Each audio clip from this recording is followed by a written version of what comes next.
Então, sem mais delongas, vamos para o início do nosso estudo. Nós estamos na terceira parte desse capítulo, o capítulo da criação. Se você preferir, você tem um livro em mãos e você pode olhar aí este capítulo. Este capítulo ele trata da criação. Nós vimos numa aula anterior a esta. Passei errado. Nós vimos numa aula anterior a esta, nós vimos o aspecto relacionado com a criação como um todo. Na aula passada, nós entramos na criação do homem, e é este que é o meu tema para fechar nesta manhã. A criação do homem é o segundo, então, parágrafo deste capítulo. E ele diz assim: depois de haver feito as outras criaturas, Deus criou o homem, macho e fêmea, com alma racional e imortal, e dotou-os de inteligência, retidão e perfeita santidade, segundo a sua própria imagem, tendo a lei de Deus escrita no seu coração e o poder de cumpri-la, mas com a possibilidade de transgredi-la, sendo deixados à liberdade de sua própria vontade, que era mutável. Além dessa lei, escrita no coração, receberam o preceito de não comerem da árvore da ciência do bem e do mal. Enquanto obedeceram a este preceito, foram felizes em sua comunhão com Deus e tiveram domínio sobre as criaturas. Então, na aula passada, nós vimos que o ser humano foi criado com alma racional e imortal. Então, o ser humano não é um ser só de matéria. O ser humano é um ser que também tem uma parte, uma dimensão que faz com que ele se relacione além desta vida. Vai para o Gênesis capítulo 2. Gênesis 2. Lembrando que é uma aula, você pode perguntar, pode interagir. E reitero as boas-vindas àqueles que estão no nosso canal do YouTube da igreja. Que Deus possa abençoá-los ricamente. Olha o verso 7. De vez em quando, eu pego pessoas que vêm conversar comigo e às vezes as pessoas falam: pastor, eu estava lendo, comecei a ler a Bíblia, e aí eu li o capítulo 1 de Gênesis, aí Deus criou o homem, está lá, 1, 26 e 27. Mas aí no capítulo 2 fala que Deus criou de novo o homem. Que história é essa? Deus criou duas vezes? Na verdade, a gente precisa entender como que a literatura de Gênesis está fazendo. No capítulo, mas é como se fosse a explicação daquele capítulo, daquele dia 6. Então aquilo que você viu que Deus diz: façamos o homem à nossa imagem e semelhança. Tá, mas como que foi feito isso? Aí o capítulo 2 vem mostrar como que foi feito isso. Então não é uma sucessão temporal. Os acontecimentos do capítulo 2 não vêm depois dos acontecimentos finais do capítulo 1. Não, o capítulo 2 está dentro do capítulo 1, explicando, como se fosse um parêntese. Olha então o versículo de número 4. Esta é a gênese dos céus e da terra, quando foram criados, quando o Senhor Deus os criou. Não havia ainda nenhuma planta no campo, na terra, pois ainda nenhuma erva do campo havia brotado. Por que não tinha ainda uma erva lá? Porque Deus não fizera chover, é um dos motivos. E o outro motivo? E também não havia homem para lavrar o solo. Então percebe que a criação do homem vai se dar exatamente nessa relação do homem para dominar a natureza. O homem para cuidar, para criar, para desenvolver. O que Deus faz no capítulo 1 de Gênesis, do dia 1 ao dia 5, é preparar o lugar em que o ser humano vai habitar. O ser humano, ele é a coroa da criação. Toda a criação foi feita para que o ser humano pudesse então ser feito e habitar naquela criação, cuidar dela, dominar sobre ela, ser o mordomo de Deus sobre ela. Isso é importante por duas razões. Nós vivemos tempos onde ou o discurso é um discurso de explorar a natureza em forma indevida, então um discurso onde a pessoa não tem responsabilidade com o meio ambiente. Esse é um ponto da questão. O outro ponto perigoso é o ponto onde parece que o ser humano, que a criação tem mais valor do que o ser humano. Então se dá mais valor à criação em si do que o homem. Quando nas Escrituras, não. Todo o palco da criação é para o homem. Não é o homem para a criação. Não é o homem que foi feito para que a criação pudesse ser exaltada. Não, a criação foi feita para servir o homem e ambos glorificarem a Deus nesta relação. Então percebe que aí então Deus vai criar o ser humano. Olha o versículo 6. Mas uma neblina subia da terra e regava toda a superfície do solo. Então, vamos ler? Então,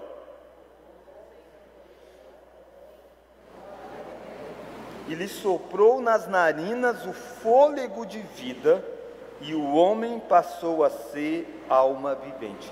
Percebe, esse versículo 7 está ligado naquela expressão, façamos o homem à nossa imagem e semelhança, do capítulo 1. Então, como que Deus fez o homem à imagem e semelhança dele? Deus não fez simplesmente falando, haja homem. Não, ele faz da terra, ele faz um boneco e sopra sobre esse boneco, e a partir desse fato, o homem passa a ser alma vivente. Lembre-se que foi feito da terra, assim como os animais foram feitos da terra. O capítulo 1, nós vimos na aula passada, que os animais também foram feitos da terra. Deus utiliza de matéria pré-existente que Ele havia criado. Ele criou esta matéria inicialmente, mas Ele não cria o homem, como Ele disse, haja luz e houve luz. Ele cria o homem formando esse homem, modelando esse homem de uma matéria existente que era da própria terra. Da mesma base da matéria de onde Ele também cria os animais. Por isso há semelhanças, sim, há muitas semelhanças. Quem vai estudar a biologia vai encontrar inúmeras semelhanças. Mas, sem sombra de dúvida, há uma diferença enorme entre ser humano e animais, que é o fato desse ser a imagem e semelhança de Deus. Os animais, quando Deus criou em Gênesis 1, sempre Deus disse que eles sejam segundo a sua espécie. Ele faz do barro, da terra, mas segundo a sua espécie. Segundo a sua espécie. Já o ser humano, a espécie do ser humano é ser a imagem e semelhança de Deus. Mas perceba aqui no versículo 7 ainda, que o ser humano, então, ele tem duas partes. Ele tem uma parte que nós chamamos material ou física, que foi o barro, e ele tem uma parte que nós chamamos de alma ou espírito, que foi isso que Deus soprou sobre ele, e aí na junção dos dois que ele passa a ser vivente ou alma vivente. O ser humano, então, ele é um ser constituído de duas partes. Em teologia, nós chamamos isso de dicotomia. Para aqueles que têm mais tempo de igreja, vão lembrar que no passado teve muitos debates sobre tricotomia ou dicotomia. Alguns pensavam que o ser humano era formado de corpo, alma e espírito, sendo coisas diferentes. Então, corpo uma coisa, alma outra e espírito outra. Não, alma e espírito, você vai encontrar essas duas palavras na Bíblia, mas elas são usadas como sinônimos. A mesma coisa que é atribuída à alma é também atribuída ao espírito. O espírito se alegrou, a alma engrandeceu. São coisas que são aplicadas aos mesmos partes desse ser humano. Então, na verdade, o que você encontra na formação do homem é duas partes, sendo uma parte material e a outra parte nós chamamos de imaterial, que é a alma ou o espírito. Perceba que as duas partes foram criadas por Deus. Às vezes nós temos a mania de valorizar uma em detrimento da outra. Nós falamos muito de alma e às vezes nós falamos pouco de corpo, como se o corpo fosse mal. É muito comum a gente achar que o mal nosso é isso aqui, ó. Isso aqui é o nosso pecado. Não, o nosso pecado está dentro de nós. É isso aqui? Também é isso aqui. Isso aqui também foi afetado pelo pecado. Isso aqui se corrompe. Mas não é isso que nos faz pecar. Nós, como ser humano, e na integralidade, fomos afetados pelo pecado. No corpo e no espírito. Ambas as partes. E, na verdade, embora nós fazemos essa distinção de corpo e espírito, ou corpo e alma, eu prefiro usar sempre a palavra matéria e imaterial, embora nós fazemos essa distinção, a gente deve focar não nas distinções, e sim exatamente na unidade dos dois. Quando é que Adão passou a ser chamado de ser vivente? Quando os dois estavam interligados, conectados. Quando tinha só barro, só o boneco, era ser humano? Não. É só quando estavam conectados, interligados, unidos, que então é chamado de ser humano. A morte é exatamente a separação disso. O que é a morte? É essa desconexão dessas duas partes. A parte material da parte imaterial. Ao desconectar essas duas partes, a parte material volta ao pó, lembra de Eclesiastes? E o corpo volta à terra, volta ao pó, e a alma ou o espírito vai a Deus que o deu. Então essa alma e espírito aí a Deus, eles continuam a viver na presença do Senhor. Nós vimos isso na aula passada, quando eu mostrei vários textos da alma consciente no céu. Então a morte não põe fim à existência do ser humano na sua completude, mas põe fim nessa existência de alma e corpo unidos até um determinado momento da história, que é quando Jesus voltar. O que é a ressurreição? É quando essa alma ou esse espírito que está no céu, daqueles que são do povo de Deus, daqueles que não são, está no inferno, volta e se conecta ao corpo e ressuscita. Por isso que a Bíblia fala que a morte é o último inimigo a ser vencida, Quando a gente faz essa análise toda, então, que eu estou construindo com os irmãos, dessas duas partes, então nós percebemos, irmãos, que é um erro nós queremos tratar a complexidade do ser humano, tratando apenas um lado. Olha Provérbios capítulo 17. Provérbios 17, verso 22. Vamos ler? Vamos ler? O coração, mas o espírito abatido. Perceba o que você está lendo aí? Você está lendo que questões envolvendo a parte espiritual afeta na questão envolvendo a parte física. Olha lá de novo. O coração alegre é bom remédio. Ele está dizendo que coisas envolvendo essa parte sentimental nossa é excelente para a nossa vida. Mas olha a continuidade. Mas o espírito abatido faz secar os ossos. A ideia de faz secar os ossos é a ideia que faz doenças, faz ficar fraco, faz o físico sofrer. Mas já não é dito isso hoje? Quantas vezes você vai no médico e o médico diz, olha, o seu problema é muito estresse. Não é? O estresse está fazendo tal e tal coisa. Preocupação demais, tal e tal coisa. Essas coisas são coisas do universo espiritual. São coisas que a Bíblia diz, por exemplo, não andeis ansiosos com coisa alguma. Muitas dessas coisas têm a ver porque nós não controlamos bem a nossa própria vida. E o pecado nos atingiu mesmo, afetou todas as áreas. Então nós precisamos entender que o ser humano ele é essa unidade ao ponto de que acontece de um lado, afeta o outro. E vice-versa. Se acontece algo no físico seu, também vai afetar um pouco o seu lado espiritual. Por exemplo, se você não descansa, se você não dormiu bem uma semana e tal, a tendência é você estar o quê? Irritado, não é? A maioria, alguns não, alguns vão estar mais alegres porque não dormiram e tal. Mas de modo geral, a maioria, quem não dorme bem uns 3 dias, 4 dias em seguida, está o quê? Sem paciência, irritado. Mas a Bíblia diz que a gente pode ser irritado? A Bíblia diz, não irai-vos, não é isso? Não pequeis, irai-vos, mas não pequeis. Longe de vós toda a cólera, ira, tal e tudo mais. Percebe? Ele está dizendo, nós temos coisas que a Bíblia chama de pecado, mas que por causa você não tratou corretamente do seu físico, está afetando essa área. Vai ser muito mais difícil você estar alegre, se você não está repousado corretamente o tempo necessário. Mas não é justificativa para que você possa estar irado, é para você entender como que as coisas estão conectadas. Por isso a gente tem que tratar da integralidade. A gente trata o ser humano na sua inteireza, espírito e corpo. As duas coisas são importantes, as duas coisas estão interligadas, e as duas coisas foram afetadas pelo pecado. O pecado afetou a nossa parte espiritual, e o pecado também afetou o funcionamento físico do nosso corpo. O organismo em si foi afetado. Então nós temos essa realidade de viver em um mundo afetado pelo pecado, afetado o nosso físico e afetado a nossa vida espiritual. Olha o Salmo 32, mais um exemplo dessa conexão e como que uma coisa afetando a outra. Então eu estou tentando desenvolver um pouco mais a ideia dessa unidade, como que isso tem implicações para as nossas vidas. Olha o Salmo 32, olha o verso 3.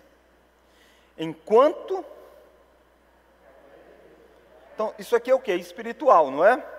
Enquanto calei os meus pecados, envelhecer os meus ossos, isso aqui é o quê? Físico, isso é físico. Pelos meus constantes gemidos todo dia, porque a tua mão pesava sobre mim. Olha, de novo espiritual, a mão de Deus estava contra Davi. Mas olha o físico. E o meu se tornou em sequidão de estio. Então Davi viveu abatido, sem ânimo para muita coisa. E o que estava envolvido com isso? Pecado não tratado. Enquanto ele não tinha confessado os pecados dele, ele carregava essa culpa, então ele não tinha alegria, e aí pensa, não, isso começou a afetar o físico dele. Se ele tivesse ido no médico, o médico teria dito, cara, você está muito estressado, você está muito preocupado, você está com alguma coisa. Sim, ele está com alguma coisa, e muitas dessas coisas são espirituais. Eu não estou dizendo que toda doença é resultado de questões espirituais, não é isso. Mas o que eu estou tentando mostrar para você é que as coisas estão conectadas. Tanto para um lado, quanto também para o outro. Às vezes, para a sua espiritualidade estar melhor, você precisa tratar do seu físico. Você está murmurando demais, tá, mas às vezes você está cheio de doenças. Toma um pouco de remédio para algumas doenças, que vai melhorar a sua doença, você vai estar mais bem-humorado, porque você vai murmurar menos. Então essas questões todas mostram para nós como que Deus nos fez seres integrais. Dúvidas? Posso passar adiante? Presbítero Fábio, tem um microfone aí com você? Tem. Não, sobre essa relação alma, né, e abatida, sofrimento, né? O Salmo 42, né? Sim. É muito... Vamos olhar lá o Salmo 42. É o verso 5, né? Que fala muito disso, Isso. né? Por que estás abatida, ó minha alma? Porque te perturbas dentro de mim. Então, Espera em Deus, pois ainda o louvarei. A Ele meu auxílio, Deus meu. Sinto abatida dentro de mim a minha alma. Lembro-me, portanto, de ti nas terras do Jordão. Aqui está mais relacionado à tristeza que ele tem de não poder congregar, Voltar ao né? templo, Em Israel. Isso mesmo. Jerusalém, né? Isso mesmo. Então, irmãos, percebe como que, por isso que é super importante que você trate do seu físico, mas é super importante que você também trate do seu espírito, da sua área espiritual. Por isso que às vezes você precisa talvez de aconselhamento pastoral, de acompanhamento pastoral, porque às vezes as questões passam por não estar gerindo bem questões envolvendo a própria vida espiritual. Angélica, o microfone, por gentileza. Aos que acreditam entendem que correto seria tricotomia, o homem ser dividido em três fases, corpo, alma e espírito. Nós sabemos que o material é o corpo, o imaterial é a alma. Para eles, o espírito, no caso. Esse terceiro ponto seria o quê? Pois é, esse é o grande problema para quem é tricotomista, tentar defender isso. Aí o que eles vão dizer? Eles vão fazer a separação de que uma dessa parte é a parte que está ligada a Deus, e a outra é esse sopro que Deus soprou sobre essa pessoa. Então seria o sopro da vida em si, mas não a dimensão religiosa dele. Entende? Então quando alguém morre, esse sopro da vida vai a Deus, a dimensão religiosa dele, aí vai para a condenação eterna, ou vai para o céu, o céu e o corpo a matéria. Mas não faz base nenhuma, entende? Porque teriam que ter 3 explicações lógicas. O que é o corpo, o que é a alma e o que é o espírito. Sim, não, é muito complicado. Muito complicado ser tricotomista, muito complicado. Por que eles são? Porque a Bíblia vai usar a palavra alma em algum lugar e outras vezes a palavra espírito. Mas só você entender que eles são sinônimos da mesma parte do ser humano. A gente vê direto dizendo que o espírito está alegre, aí depois diz a alma está alegre em outro lugar. Ué, a alegria é coisa da alma ou do espírito? Dos dois, porque é uma coisa só, Mas mesmo, Angélica, mesmo eu citando essa questão de dicotomia e tricotomia, a nossa ênfase é na unidade, nem é nessas duas partes. A gente só reconhece que existe duas, mas nós chamamos de unidade psicossomática, na verdade. Em vez da gente ficar tanto mostrando as diferenças das partes, entende? Não, como é que eles estão tão interligados? Ao ponto de uma coisa que afeta, nós dizemos que afeta o espírito. Tá, mas afeta o corpo. O corpo está refletindo algo do próprio espírito. E vice-versa. Algo benéfico ao corpo está ajudando nessa relação do espírito. Porque, na verdade, eu cito essas duas partes, mas quando eu falo de angélica, a gente não tem que separar angélica físico e angélica espírito. É angélica. Entende? Quem é angélica? As duas coisas. Uma parte só da angélica não faz sentido. Por isso que a gente tem que tratar o ser humano na sua integralidade. Por isso é errado dizer assim, não toma nenhum tipo de remédio. Vamos orar que resolve. Você está ignorando que o ser humano tem uma parte física. E assim como às vezes é errado você só ir para remédios. Estou tomando remédio, mas às vezes as questões são do espírito. Questões de não lidar com os ídolos do coração e tudo mais. Então essa conexão precisa existir. Ok? Então, irmãos, essa minha ênfase nessa parte, eu acho que deu para ficar tranquilo, né? É por isso que você vai ver, por exemplo, na Bíblia, a Bíblia falando do descanso. 6 dias trabalha e descansa 1. Você vai ver que Deus faz o ser humano e diz assim, olha, 6 anos vocês devem trabalhar intensamente na terra. Agora tem um ano que é o ano sabático, tem que parar a terra, tem que dar descanso para a terra. Naquele ano você não vai plantar aquilo lá. E a terra vai ter descanso, vocês vão ter descanso. Então percebe, são ciclos para que o ser humano seja tratado. Já existem essas visões, às vezes, em megas empresas. Nos Estados Unidos é muito comum, chamado do ano sabático. Então o indivíduo está lá, os CEOs e tal, e aí ele diz, olha, agora chegou 6 anos ele produzindo, agora ele vai pegar um ano sabático. Não necessariamente que ele vai ficar um ano na praia, não é essa a ideia. Mas que ele vai fazer um curso, ele vai mudar as coisas daquele um ano dele, para depois ele voltar focado para outras áreas. Para mostrar, olha, tem um ciclo, que o ciclo desgasta, e você precisa revigorar em outra coisa para voltar. Então percebe como que a Bíblia trabalha muito essa ideia, para mostrar como que essa interação do físico com essa parte material é necessária na nossa vida. Eu quero agora voltar para esse segundo ponto aqui, já que esse primeiro acredito que ficou bem desenvolvido. O segundo ponto que eu quero que nós voltemos é para esse conceito de imagem e semelhança. Volta lá para Gênesis 1.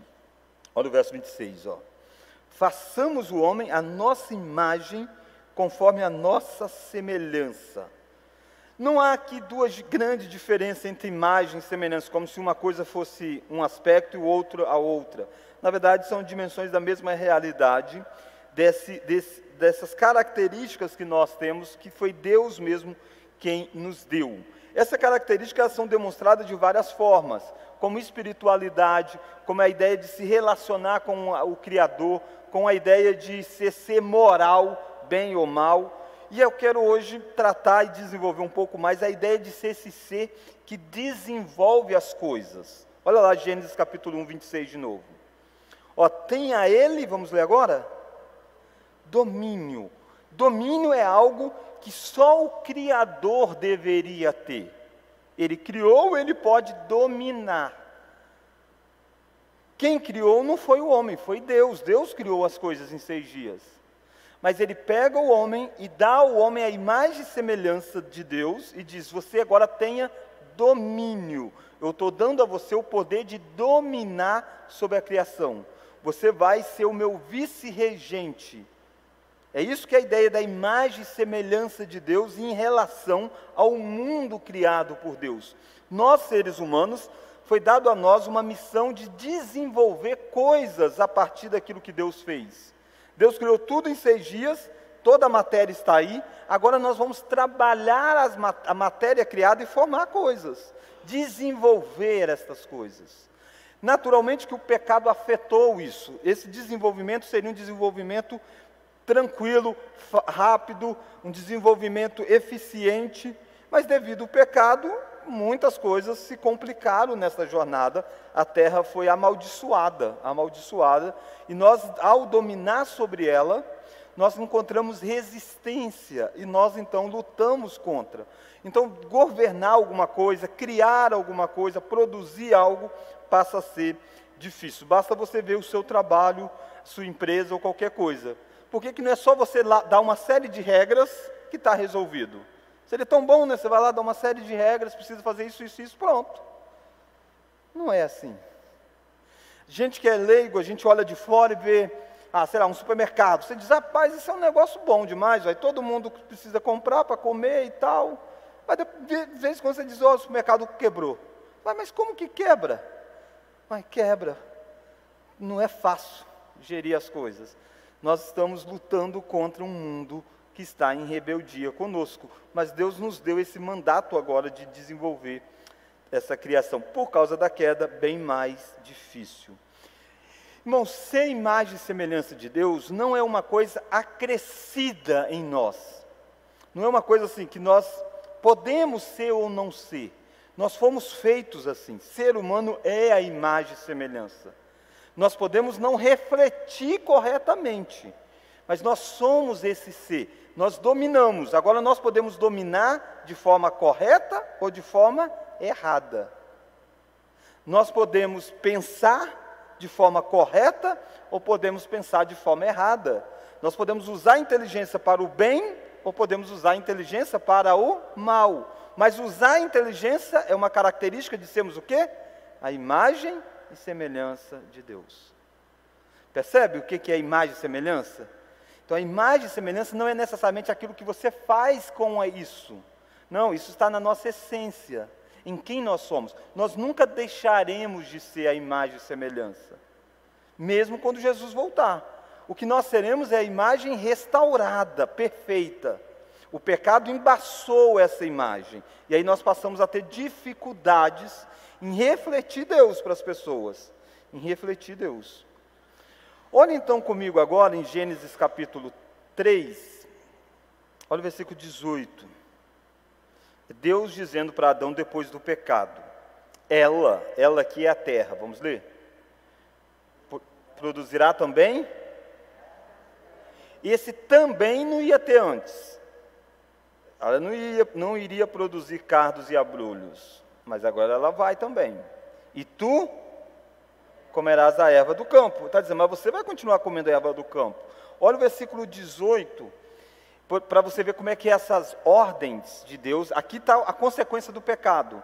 Mas todas as consequências do pecado, você vai ver que Deus ameniza. É disciplina, mas essa disciplina é mitigada pela graça de Deus. Quando você lê o versículo 18 todo, ela produzirá também cardos e abrolhos, e tu comerás a erva do campo. Quando você lê isso, num contexto de Deus dizendo para Adão, olha, você desobedeceu, então precisa disso, disso, disso. Parece que tudo aí é consequência do pecado, não parece? Não é isso? Mas não é isso. Quando é que foi dada a ordem de comer ervas do campo? Olha o capítulo 1 de Gênesis. E por isso que a gente não pode usar a Bíblia sem contexto, né? Eu não gosto de folha quase nenhuma. Quase que eu ia pegar esse versículo fora do contexto e dizer, está vendo porque eu não como ervas do campo? Porque, consequência do pecado. Consequência do pecado. Mas não é. Olha Gênesis capítulo 1 ainda,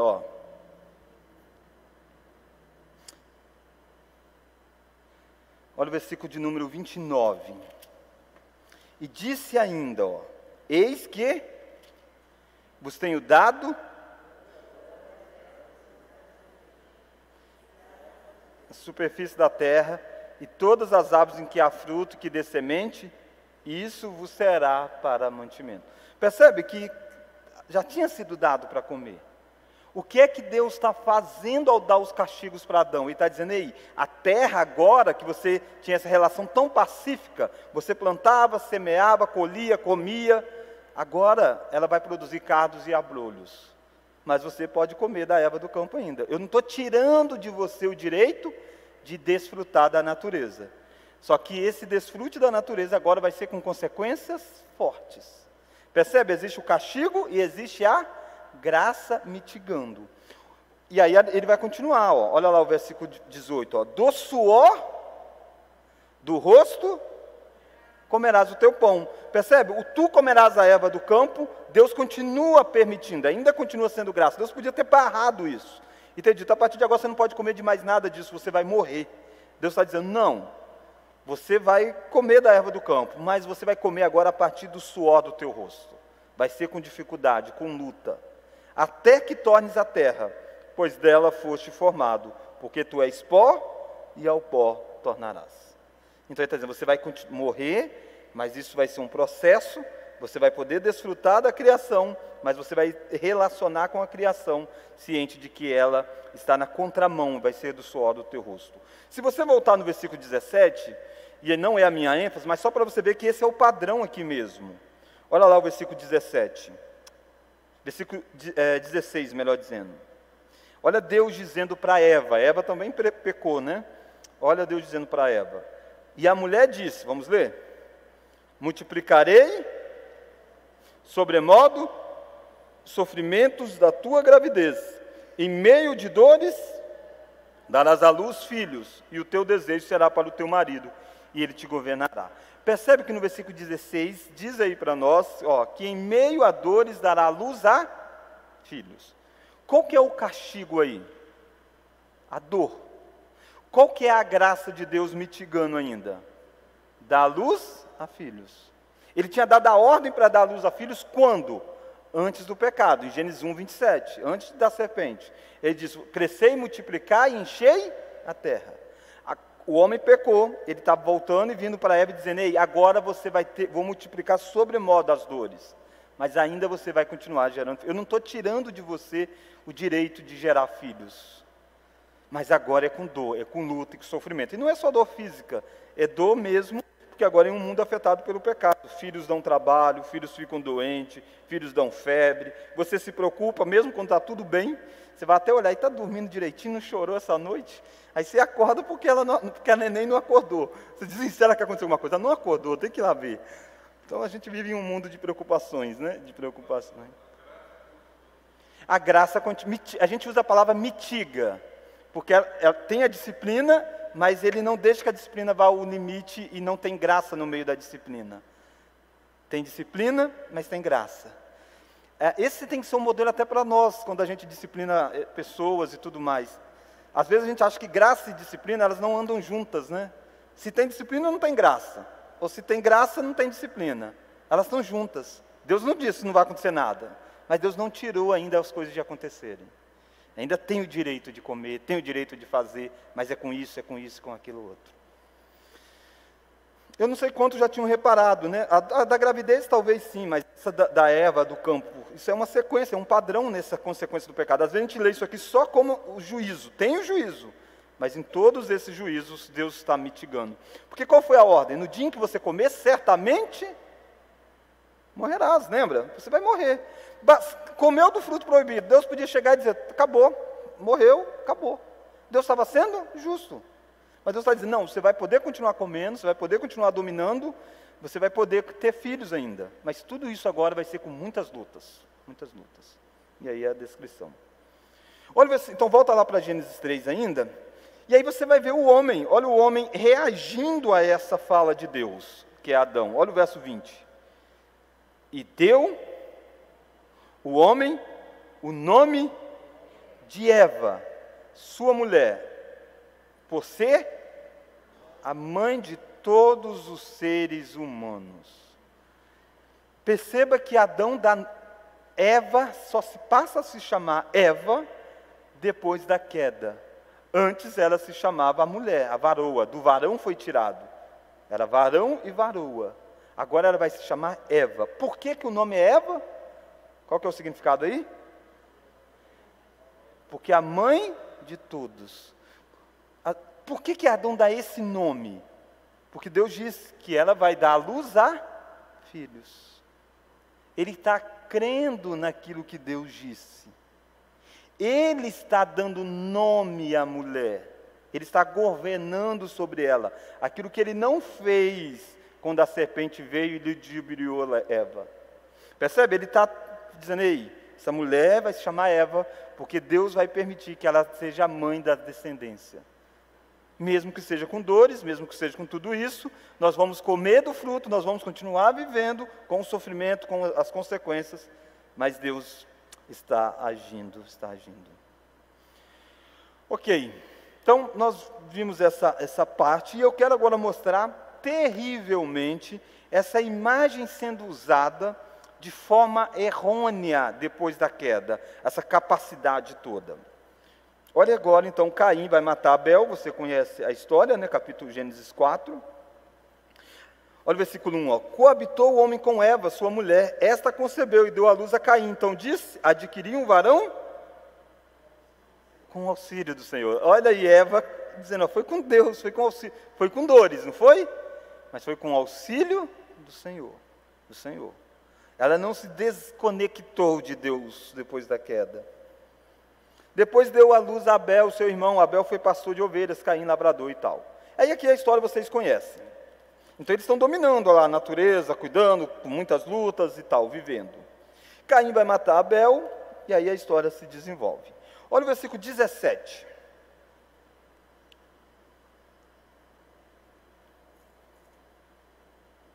Olha o versículo 17.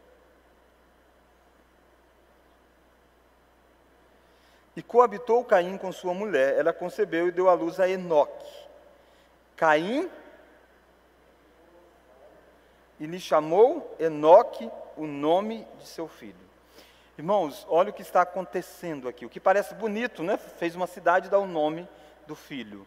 Na verdade, isso é um projeto idólatra de Caim. Caim é criado à imagem e semelhança de Deus, mas distorcido pelo pecado, nasceu já em um mundo afetado pelo pecado, e vai tomar rumos terríveis. O desejo dele era contra ele. Olha Gênesis, volta só um pouquinho ainda em Gênesis, olha o versículo 7, versículo 6 de Gênesis. Olha o versículo 6, ó. Então lhe disse o Senhor, por que andas irado, e por que descaiu o teu semblante? Se procederes bem, não é certo que será aceito. Se todavia procederes mal, vamos ler agora? Eis que o pecado jaz à porta, o seu desejo, mas a ti cumpre dominá-lo. Ele está dizendo, ei, você está num mundo afetado pelo pecado, você ficou invejando e irado, porque Abel foi tal, agora os seus desejos aí é contra você, mas você precisa dominar sobre eles. Ele está à porta aí, basta você dizer não, é com você, a luta é sua com você mesmo. E aí você sabe que Caim vai perder essa luta, Caim vai preferir matar o irmão, vai dar vazão ao desejo dele, Diante disso, Deus deu o castigo para Caim, que ele fosse errante, que ele vivesse vagando. Mas você vai encontrar que Caim tem uma outra ideia dessa história. E quando Caim sai, Deus coloca em Caim uma marca. Não me pergunte que marca é essa, ninguém sabe, não tem como saber. Mas Deus colocou alguma coisa visível em Caim. Vale a pena a gente dar uma lida, olha aí rapidinho, não sei quantos perceberam isso. Olha o versículo 10, ó. Disse Deus, que fizeste? A voz de sangue de teu irmão clama da terra contra mim. Eis agora, pois, maldito por sobre a terra, cuja boca se abriu para receber das tuas mãos o sangue de teu irmão. Caim matou alguém que era a imagem e semelhança de Deus. A imagem e semelhança de Deus foi morta, ferida. Versículo 12. Quando lavares o solo, não te dará a tua força. Será fugitivo e errante perante a terra. Então diz Caim ao Senhor, é tamanho o meu castigo que já não posso suportá-lo. Caim não quer aceitar a disciplina. Eis que hoje me lanças da face da terra, e da tua presença hei de esconder-me. Serei fugitivo e errante perante a terra. Quem comigo se encontrar, vai fazer o quê? Me matará. Caim está dizendo, olha, diante desse castigo que o Senhor está me dando, eu vou sair errante. Quem encontrar comigo vai me matar. Sabe do que eu fiz? Olha o que Deus diz. O Senhor, porém, lhe disse, assim, qualquer que matar Caim, será vingado 7 vezes. Deus não está autorizando que essas mortes continuassem. E pôs o Senhor um sinal em Caim, para que o não ferisse de morte, quem quer que o encontrasse. Deus colocou alguma coisa em Caim, que a gente não sabe o que, exatamente para a pessoa olhar e dizer, esse é Caim, nós não podemos matá-lo. Sabemos quem ele é, mas Deus colocou esse sinal nele, e ele não pode ser morto. Será que Caim vai confiar nessa? Você lembra? Caim está morrendo de medo de que tirem a vida dele. Versículo 16, retirou-se Caim da presença do Senhor, e habitou na terra de Nod, ao oriente do Éden. Em vez de ser errante, de viver vagando, ele quer habitar. E coabitou com Caim com a sua mulher, concebeu e deu à luz a Enoque. Caim fez o quê? Edificou uma cidade, em vez de viver errante.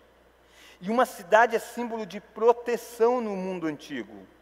Ao construir uma cidade, Caim está achando que ele está sendo protegido. Ele diz, eu vou morar aqui, nós vamos construir uma cidade e ninguém vai invadir, ninguém vai vingar. Ele não está confiando na marca que Deus tinha colocado nele. Ele não está confiando na proteção de Deus. Ele quer uma proteção construída por ele mesmo. E construir uma cidade só é possível para alguém que tenha capacidade intelectual, mental, de administração, de organização. E ele faz tudo isso, porque ele é a imagem e semelhança de Deus, mas totalmente distorcido por causa do pecado. Fazendo tudo contra Deus, em vez de fazer favorável a Deus. E aí ele dá qual o nome para a cidade? Para você ver que está pensando em si. Qual é o nome da cidade? O nome do Filho. Não tem um nome a Deus aqui, não tem como oferecer a cidade a Deus. Cidade, no início da história bíblica, não está ligado com o projeto de Deus. Qual é a outra grande construção? Querem fazer uma cidade, uma torre? Babel. Deus depois vai trazer uma cidade aos homens, que é a cidade santa, a nova Jerusalém, a Jerusalém, que é a símbolo dela, e depois a nova Jerusalém. Mas olhem aí a sequência dessa história. A Enoque nasceu em Irade. Irade gerou a Meujael a Metusael, e a Metusael a Lameque. Lameque, 2 esposas. Olha a distorção daquele princípio que Deus tinha dado. O fato de ser a imagem e semelhança de Deus, nós nos relacionamos. Adão não era bom estar só, Deus fez uma auxiliadora. E era monogâmico, 1 para 1. Mas chega aqui, esse descendente de Caim, ele toma para si 2 esposas em vez de uma. É a imagem e semelhança sendo distorcida. E o nome de uma era Ada, melhor dizendo, e a outra se chama Zilá. Ada deu à luz a Jabal. Jabal é o quê? Este foi o pai dos que habitam em tendas, possuem gado. Quando a gente usa essa expressão, o pai dos que fazem, é porque a ideia é assim, ele quem desenvolveu essa ideia de cuidar do gado. Foi ele quem fez isso. A partir dele que há um desenvolvimento dessas coisas. Mas por que existe esse desenvolvimento? Deus não disse, domina sobre a natureza? Deus mandou, domina sobre os animais e tal. O fato de termos sido afetados pelo pecado não tirou esta capacidade. Ele está dominando, ele está governando, ele está desenvolvendo. E a partir dele as pessoas sabem lidar com gado. Até chegar no Lésio aí, que entende tudo de gado. Quer saber de gado, entende o Lésio. Aí, Lésio. Jabal. E quando o Jabal crescer, você me chama para conhecer ele. Não preciso conhecer, eu posso conhecer ele não precisa me conhecer. Mas eu quero que vocês entendam que a imagem e semelhança de Deus não deixa de existir com o pecado, quando Adão peca, mas ela é distorcida. E esse desenvolvimento não é somente positivo, é também negativo. Olha lá a ideia seguinte, ó. O nome do seu irmão era Jubal, este foi o pai dos que tocam harpa e flauta. O desenvolvimento musical desses instrumentos e de vários de instrumento mesmo musical, aqui não se deu na linhagem de Sete, se deu na linhagem de Caim. Significa que harpa e flauta é do diabo, porque foi alguém que não estava envolvido com Deus? Não. Davi vai tocar harpa para acalmar o espírito maligno de Saul. Quando Davi toca a harpa, anos depois, ele só tocou a harpa porque alguém que não era temente a Deus, alguém que estava numa linhagem contrária a Deus, desenvolveu esses instrumentos. E Davi, não só os instrumentos, mas a arte de tocar. E Davi está utilizando disso anos depois. E usando para a glória de Deus, para a glória de Deus. Então nós não precisamos, quem é que inventou o piano, ou não sei o quê, isso aqui foi inventado pelo grupo não sei o que lá, então não pode. Sempre tem crentes muito conspiracionistas, né? Então, Coca-Cola é do diabo, tem um símbolo não sei o que lá e tal. Não, assim, não tomo Coca-Cola por questão de saúde e tal. Eu não tomo Coca-Cola por questão de saúde. Mas por questão do diabo aí, não, você pode tomar tranquilo. Aliás, a Rani mandou um vídeo lá sobre Coca-Cola no grupo da SAF. O pessoal, pastor, falou, não vou nem ver, já sei que é doença, não vou nem ver. Mas entendem o que eu estou querendo dizer? Às vezes, principalmente num grupo mais pentecostal ou neopentecostal, eles fazem essa dicotomia. Não, a gente não tem essa dicotomia. Deus nos deu a imagem e semelhança de Deus, deve ser usado, e a gente pode beber de coisas que descrentes fizeram, desde que a gente entenda que existem coisas boas e coisas más na mesma coisa em si.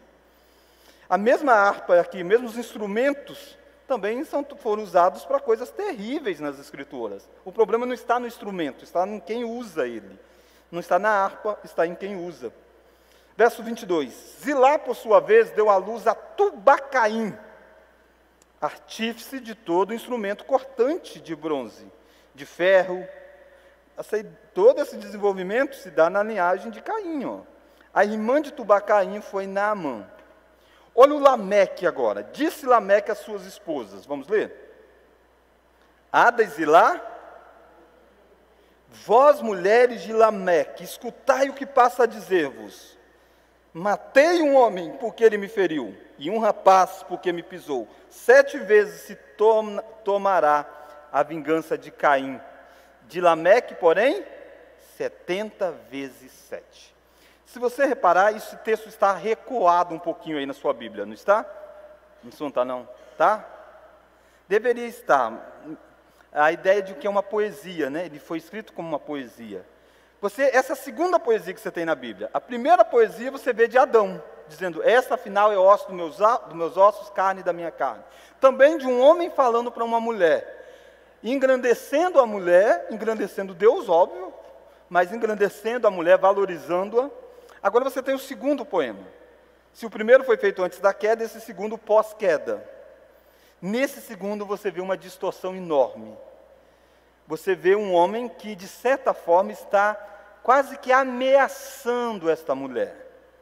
Você deve ver essa frase dele aí, é quase como que um cabra da peste dizendo, olha para mim, eu sou cabra mau, eu tenho 2 mulheres, ouvi vocês duas, preste atenção. Eu matei um homem porque pisou no meu pé. Ele está estabelecendo essa relação com essas mulheres na base do medo. Do medo. Ele está dizendo, me respeitem, porque eu matei um homem só porque pisou no meu pé.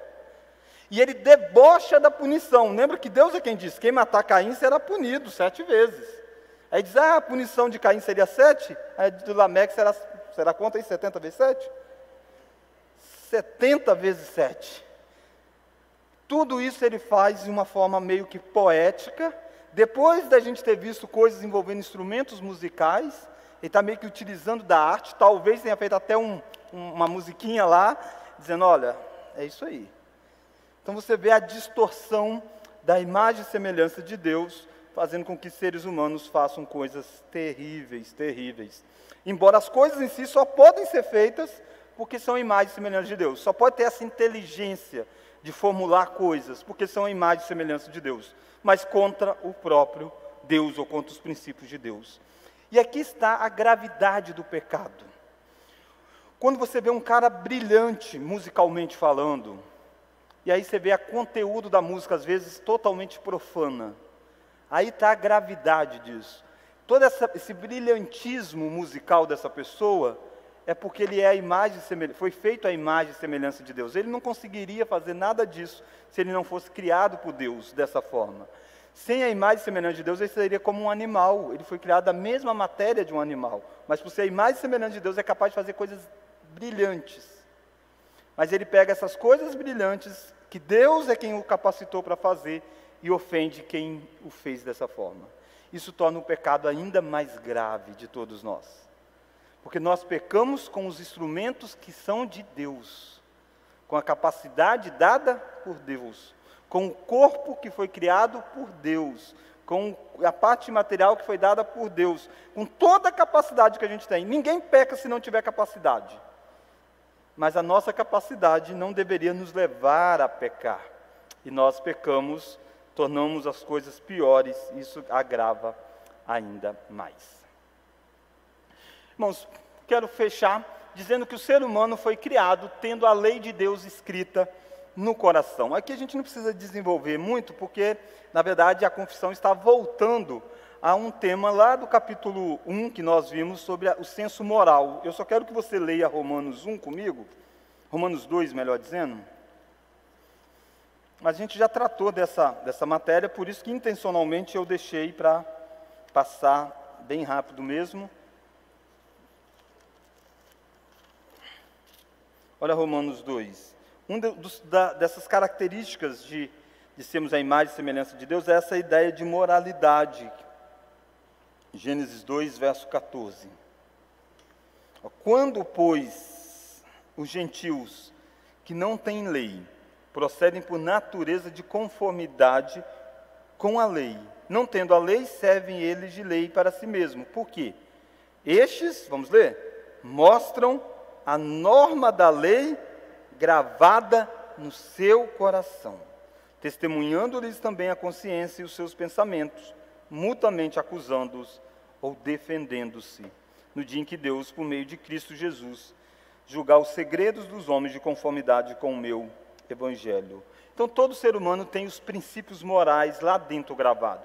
À medida que o ser humano vai trabalhando, vai crescendo, vai se desenvolvendo, ele vai tentando sufocar isso. Ele vai cauterizando. Então você fazia determinada prática que era pecado. E aí, naquelas primeiras vezes que você fazia, você ficava com a consciência pesada, dizendo, por que eu estou fazendo isso? Mas aí os anos vão se passando e você vai acostumando com isso. De repente você já nem mais sente nada. Não é que você não tenha a lei lá gravada, é que você cauterizou, mas todo ser humano tem um princípio moral. Por isso que as pessoas sempre dizem, olha, eu não vou à igreja não, mas eu faço bem, faço isso, faço aquilo outro, não mato, não roubo, não adultério.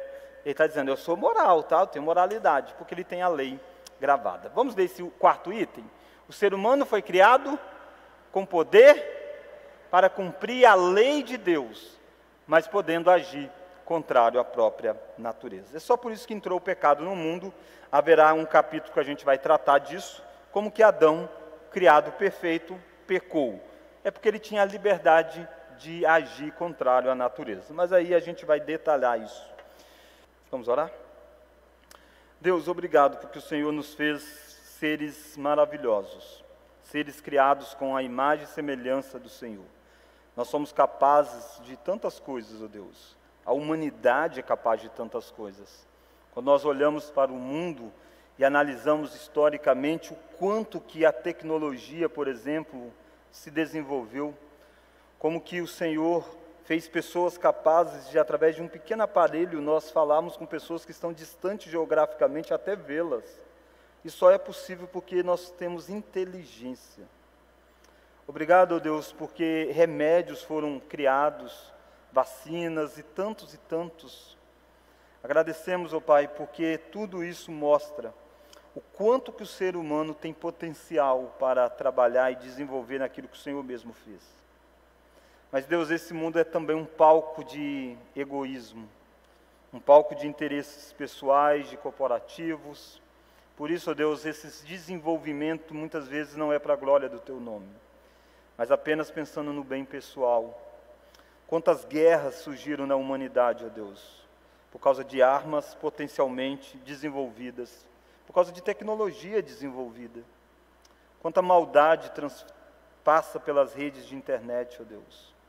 Tudo isso, ó Deus, é porque o pecado é terrível em nós. Por isso nós pedimos pela humanidade. Pedimos que o Senhor nos dê a sabedoria de relacionar com as pessoas, consciente de que eles são criados com potencialidades extraordinárias, mas eles também foram afetados pelo pecado. Que nós possamos saber filtrar daquilo que nós bebemos, daquilo com quem nós convivemos e das influências que nós temos. Obrigado, ó Deus, porque o Senhor vai um dia refazer completamente a nossa imagem na imagem de Jesus Cristo. Um dia nós saberemos o que é refletir perfeitamente o Senhor. Que bom será, ó Deus, viver com irmãos que também refletirão perfeitamente Jesus Cristo. Até lá, faça o nosso coração estar apegado naquilo que o Senhor está fazendo. Essa oração que nós fazemos no nome daquele que é a imagem perfeita, no nome de Jesus Cristo. Amém.